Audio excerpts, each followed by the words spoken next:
Oi pessoal, uma boa tarde a todos. Estamos dando sequência ao nosso estudo do Evangelho segundo o Espiritismo. Hoje vamos ver o último item do capítulo 4, que são os limites e as necessidades da encarnação. A reencarnação,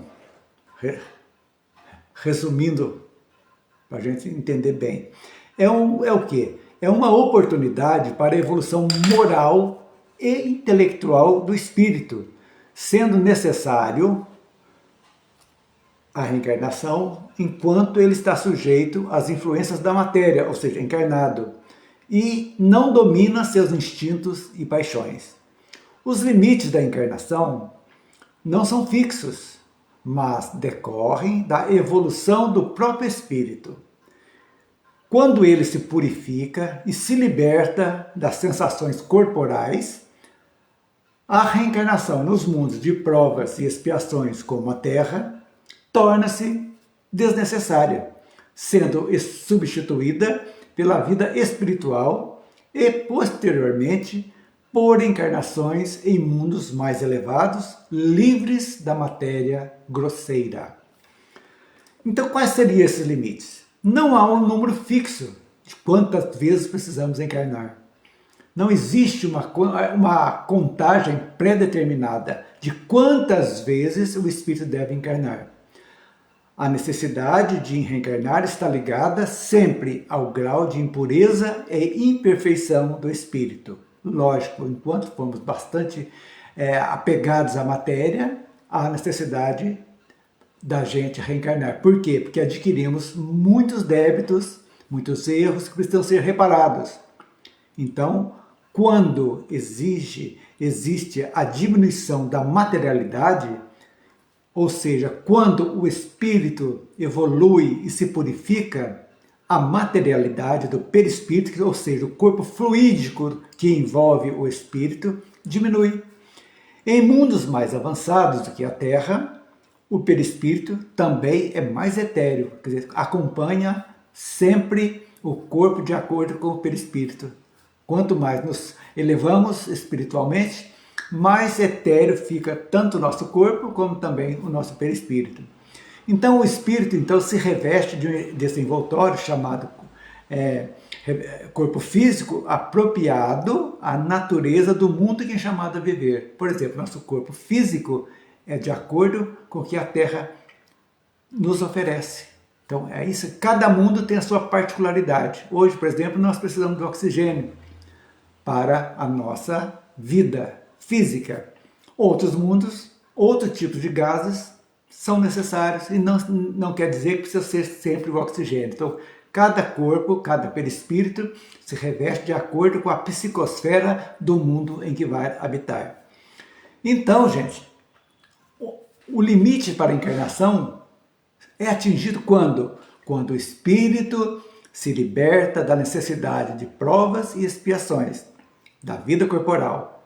Como? Através do seu próprio trabalho de purificação e de progresso moral. Então, depende de quem? De cada um. Cada um de nós que sabemos. O espírito continua ou não a reencarnar, dependendo unicamente do seu nível de evolução. Atentem, espíritos puros não necessitam mais da encarnação em mundos inferiores como a Terra. Por que a encarnação, então, só está limitada aos mundos inferiores? Lembrando que os mundos inferiores são os mundos primitivos, de provas e expiações, e os mundos regeneradores, que é o próximo estágio da Terra. Então, isso materialmente falando. Então, a encarnação, da forma como conhecemos na Terra, com um corpo denso e material, está limitada aos mundos inferiores, que falamos há pouco. Em mundos superiores, a existência e a forma de manifestação dos espíritos são totalmente diferentes. Então, esse é um processo contínuo de aprimoramento. Então, ela não é infinita e nem aleatória. Veja bem, é por necessidade. Os limites são traçados de acordo com a nossa evolução. Então, existem propósitos e limites que guiam esse ciclo do nosso tempo aqui na Terra. Por que estamos aqui? A nossa finalidade é evolutiva. O objetivo final não é reencarnar para sempre, mas sim alcançar um estado de perfeição e pureza que permita à alma se libertar do ciclo de nascimentos e mortes. Nesse ponto, o espírito não precisará mais passar pelas provações da matéria e poderá seguir para planos de existências mais elevados. Lógico, como a reencarnação é um processo passivo, o espírito, antes de reencarnar, pode participar ativamente na escolha das provas e expiações que enfrentará com a orientação de espíritos superiores, ou seja, todos nós, a maioria, excetuando as reencarnações compulsórias, nós participamos do nosso processo reencarnatório. Lá vamos ver o que precisamos fazer, as nossas deficiências, as nossas virtudes, as nossas reconciliações, a falta de perdão, a falta de tolerância são reunidas para que nós possamos voltar, onde vamos conviver, às vezes, com inocentes, com culpados em certas situações, e assim juntos, os inimigos de outrora são reunidos numa família para se perdoarem, para se acertarem, e assim que vai seguindo, usando sempre o nosso livre-arbítrio. Então, essa escolha é baseada no livre-arbítrio, que visa atender às nossas necessidades de aprendizado do nosso espírito. Então, é assim que funciona, porque estamos reencarnando, e vai delimitando, então, quanto mais puro ficamos, ou seja, os limites vão se tornando menores. Não precisamos reencarnar muitas e muitas vezes, mas enquanto nós não purificarmos, eliminarmos as nossas impurezas morais, continuaremos reencarnando. Então, quando ocorre isso aí, então? Quando essa não necessidade mais dos limites, né? Chega a um ponto que não há necessidade mais. Quando o espírito consegue, então, a controlar o seu corpo físico e libertar-se do domínio das sensações e desejos corporais, a reencarnação em mundos de provas e expiações torna-se, então, desnecessária. E assim sucessivamente. Então, após essa purificação, o espírito, então, passa para um estado de desmaterialização, onde a encarnação em mundos inferiores não é mais exigida. E ele pode progredir no estado espiritual ou em mundos superiores ou mais etéreos. E lógico, todo espírito tem a sua autonomia. A partir de um certo grau de evolução, a encarnação não o prende a um mundo específico, permitindo que ele se desloque a outros locais, outros mundos, para cumprir missões espirituais segundo a necessidade. Ou seja, o limite da encarnação, então, para a gente entender bem, não é um número, mas sim um estado de pureza e evolução espiritual do espírito. Quanto mais o espírito se eleva moral e intelectualmente, menos necessidade ele terá de retornar à vida corporal em mundos de provas e expiações, tais como a Terra. A encarnação é, portanto, um meio de progresso e a sua necessidade acaba quando o espírito atinge um certo grau de perfeição. Então, limites não é aleatório, não é pré-determinado. Ele existe de acordo com a evolução de cada espírito. Então, individualmente, a gente vai sabendo da necessidade, e o limite pode ser estendido ou abreviado. Depende de cada um de nós. Atentem para isso. Então, isso nós vimos no item 24 do capítulo 4 do Evangelho segundo o Espiritismo. Agora, dos itens 25 e 26, nós vamos falar um pouquinho sobre a necessidade da reencarnação. Então, a ideia da reencarnação está intrinsecamente ligada à lei do progresso, como falamos há pouco. A vida na Terra, com as suas dificuldades e desafios, é vista como escola. Cada encarnação oferece novas oportunidades para a alma, o quê? Para aprender novas lições, corrigir erros do passado, conhecidos como karma em algumas tradições espiritualistas, e desenvolver o que mais? As nossas virtudes, como a paciência, a humildade, o amor e tantas outras que a gente vai agregando a cada encarnação. Então essa jornada evolutiva não se completa em uma única existência. Por exemplo, uma pessoa pode passar por uma vida de grandes sofrimentos, por quê? Para desenvolver a compaixão, enquanto que em outra pode enfrentar a abundância para aprender a generosidade e o desapego. Então essa diversidade de experiências é crucial para o aprimoramento do espírito. Ora estamos pobres, para dar valor ao dinheiro. Ora temos sofrimento para aprendermos numa outra existência, para aprendermos a compaixão. Então é dosado pela espiritualidade. Não vem tudo de uma vez, porque é impossível ainda, dada a nossa inferioridade espiritual, de, como diz, tornarmos anjos como uma varinha de condão nos tocando. Não. Passamos por etapas, por estágios. Então a necessidade vai exigindo isso. Cada encarnação nós vamos nos purificando e melhorando. Esse é o objetivo que traçamos no nosso planejamento espiritual. No item 25, então, Kardec fala para nós sobre a finalidade da encarnação. Os espíritos superiores, então, explicam a razão fundamental pela qual a encarnação é uma necessidade para o progresso do espírito. Eles afirmam que a encarnação tem uma dupla finalidade essencial. Uma pode ser a expiação, como falamos há pouco. Então, a vida corporal oferece ao espírito a oportunidade de resgatar faltas cometidas em existências anteriores e, através das provações e dificuldades da vida terrena, o espírito aprende com seus erros, desenvolve a paciência, a resignação e outras virtudes que são necessárias para a sua purificação. Então, o sofrimento, quando bem compreendido e aceito, tem um valor expiatório que contribui para o reequilíbrio do espírito perante a lei divina. Aqui fala compreendido. Então, tem uma grande coisa para a gente entender a diferença entre entendimento e compreensão. Dizem que o entendimento é com o cérebro. Você entendeu algo com o cérebro.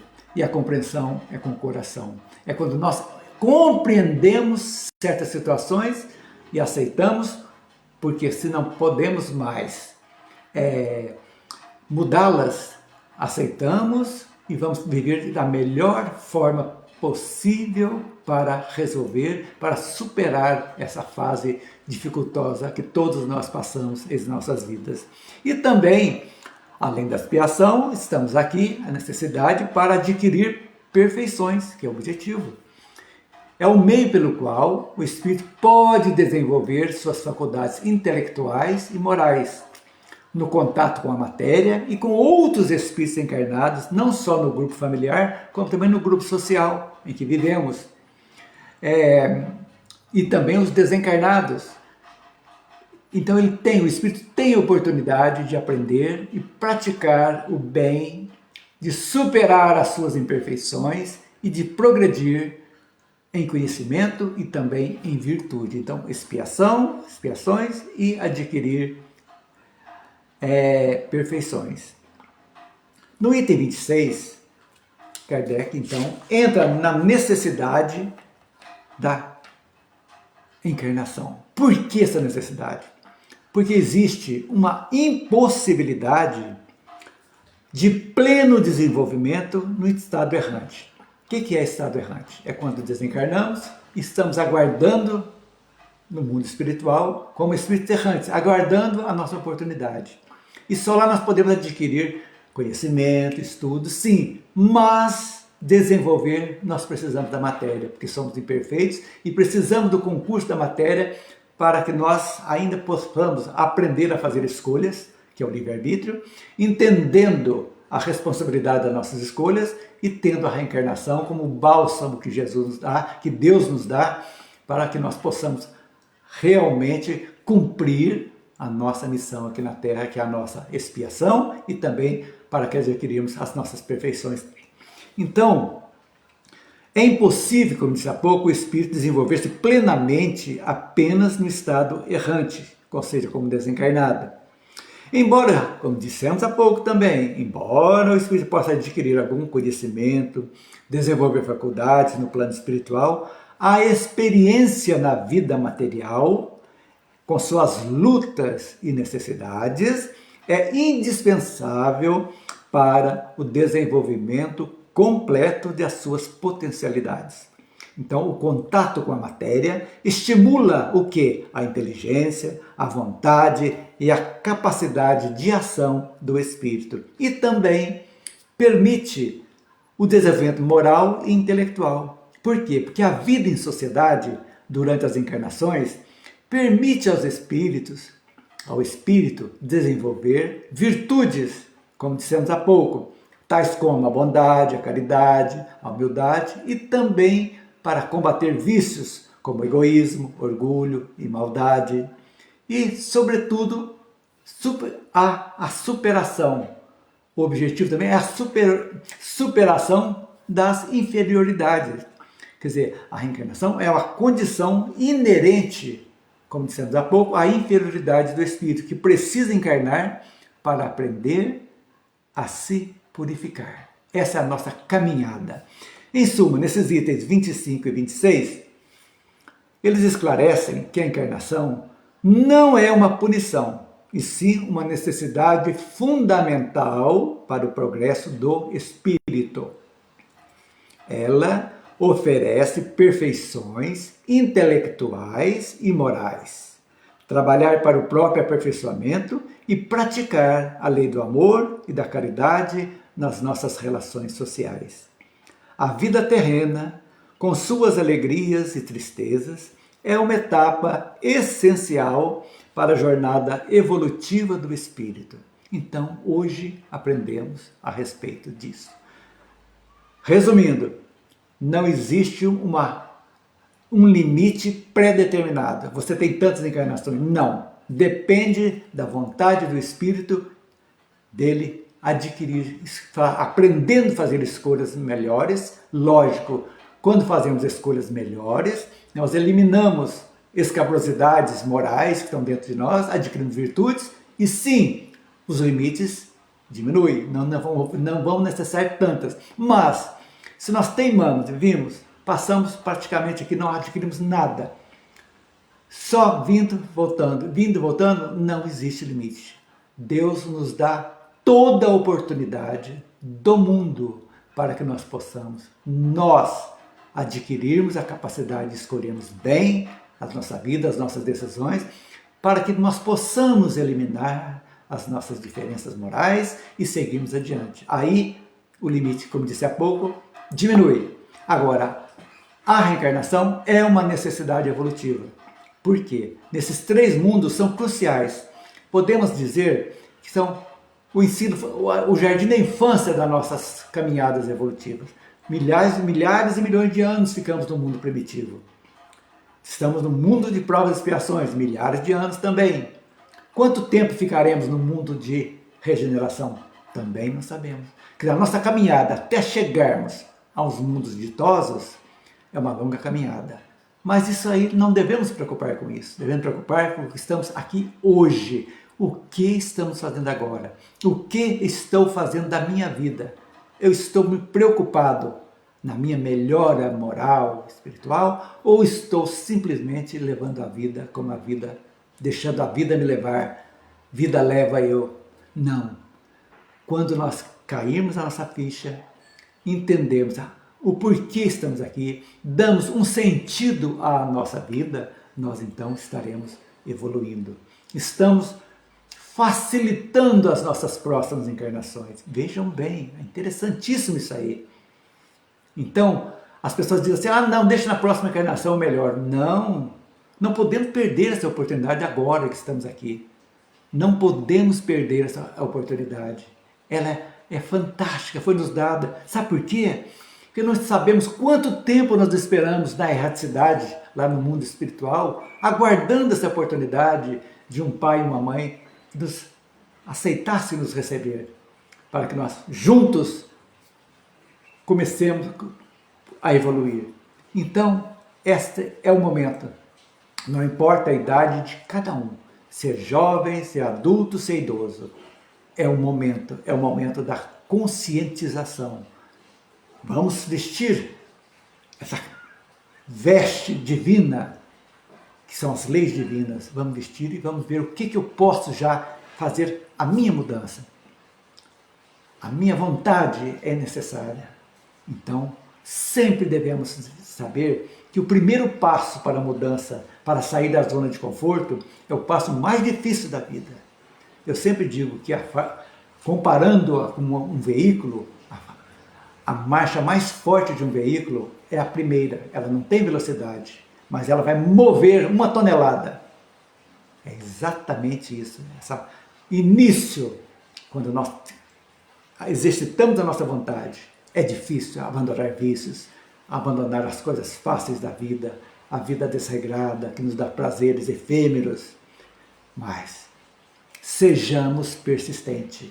Sejamos persistentes, é muito importante isso. Por quê? Porque dado o primeiro passo, nós entramos num ritmo bom. Já fica, de repente já dá para colocar uma segunda, e já começa o carro a se desenvolver. E assim sucessivamente. E aí aquilo que era uma dificuldade, torna-se uma rotina salutar, boa. Eliminamos as nossas deficiências, olhamos para trás e podemos dizer assim, com orgulho, um bom orgulho, podemos dizer assim, poxa vida, como eu estou melhorando. Eu era isso antigamente. Isso antigamente me satisfazia, hoje não. Hoje eu tenho coisas melhores a pensar. Isso são vitórias. Vamos comemorar as pequenas vitórias. Não precisamos esperar as grandes vitórias. Não. É de pouco em pouco nós vamos chegando ao nosso objetivo. Ok, meus queridos? Então essa é a mensagem de hoje que eu trouxe para vocês. Vejam bem, leiam o Evangelho segundo o Espiritismo, vejam, compartilhem esse vídeo, é muito importante levar esse conhecimento a todas as pessoas. Também, daqui a uns minutos, ele estará no meu canal do YouTube. Também compartilhem, levem, dê o seu like, é importante para que essa mensagem consoladora da doutrina espírita, consoladora e libertadora, possa chegar a mais e mais pessoas. Isso é muito importante. Então, a todos, o meu abraço fraterno e que possamos estarmos juntos na próxima semana, quando iniciaremos o capítulo 5, Bem-aventurados os aflitos. É maravilhoso esse novo capítulo que vamos iniciar o estudo. Conto com vocês. Então, como disse há pouco, um grande abraço em todos. Fiquem com Deus.